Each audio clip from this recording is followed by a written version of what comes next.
Нағыз өзгеріс басталған сияқты, құрметті халайық.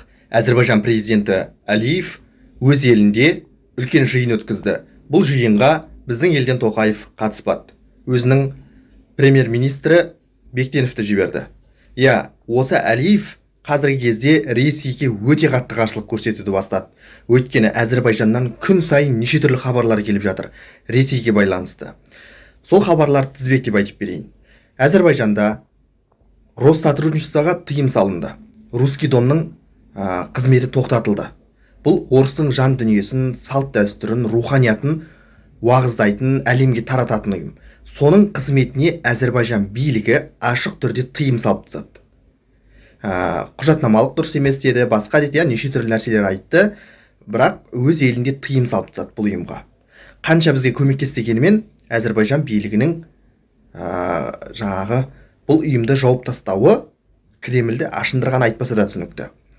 Сонымен қатар Әзербайжан билігі Ресейдің мемлекеттік немесе жеке адамдардың мемлекеттік болсын мәдени іс-шараларын өз елінде өткізуге де тыйым салып тастады. Бұл хабарды естіп жатыр едік, енді тағы мынадай хабар шықты. Әзербайжан билігі Ресейдің орыс тілді мектептері, жалпы орыс тілді мектептердің жабылатыны, оны Әзербайжан тілінде оқытатын мектептерге алмастыра бастайды деген ақпарат таратты. Әрине Әзербайжан билігі бұны ресми түрде мәлімдеме жасап растаған жоқ, бірақ кейбір ата-аналарға осындай хабарламалардың келгенін айтып, Ресейдің ақпарат құралдары жарыса жазып жатыр бұл туралы.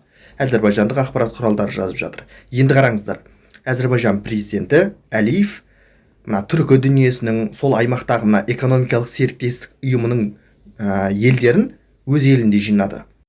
Қазіргі кезде Әзербайжанға көптеген мемлекеттің басшылары қолдау білдіріп жатыр. Түркия президенті Ердоғанның өзі қолдау білдірді. Өзбекстан президенті Мирзияевтің өзі қолдау білдірді. Және Қырғызстанның президенті Садыр Жапаровтың өзі барып қолдау білдірді. Алайда Тоқаевтың бұл жиынға не себепті бармағанын түсіне алмадық. Оның орнына Бектенов барды деп айттық. Алайда қазіргі кезде Ресейдің саясаткерлері, саясатты бақылап жүрген адамдар, саясатта жүрген адамдардың жасап жатқан мәлімдемелерін қарайтын болсаңыздар, олар дүрлігіп жатыр. Біз Кавказды уысымыздан шығарып бара жатырмыз. Кавказдан бізді ысырып тастап жатыр, ығыстырып жатыр. Кавказдағы ықпал ету аймағымыздан біз айырылып жатырық деп дүрлігіп жатыр. Қазіргі кезде Ресейдің ақпарат құралдарын ашып қалсаңыз, осы мәселе қатты талқыланып жатыр. Міне осынау жиынға Тоқаевтың қатыспауы нені білдіреді? Тоқаев көрегендік танытып, мынау уақытша жиналыс, уақытша жиын осыған бола Ресейдің ашуына тиіп, не болмаса арамыз салқынатып алмайық деп ойлады ма екен? Және халқымызда мынадай сөз бар: темірді қызған кезінде соқ дейді. Біз өзімізге беріліп отырған тарихи үлкен мүмкіндіктен айырылып қалып отырған жоқпыз ба деген. Өйткені қазіргі кезде Ресей әлем елдерінің экономикалық санкцияның астында. Экономикалық және саяси тұрғыдан қаншама мемлекеттер Ресейден теріс айналды. Міне осынау сәтті Кавказ елдері, Түркия және басқа да Орта Азияның мемлекеттері, Өзбекстан, Қырғызстан биліктері өз қалағанша пайдаланып, біз содан айырылып қалып жатқан жоқпыз ба деген үлкен алаңдаушылықта жоқ емес. Өйткені мынаны айтуымыз керек біз. Қазіргі кездегі Ресей мен 2010-2015 жылдардағы Ресейді естеріңізге алып көріңіздерші.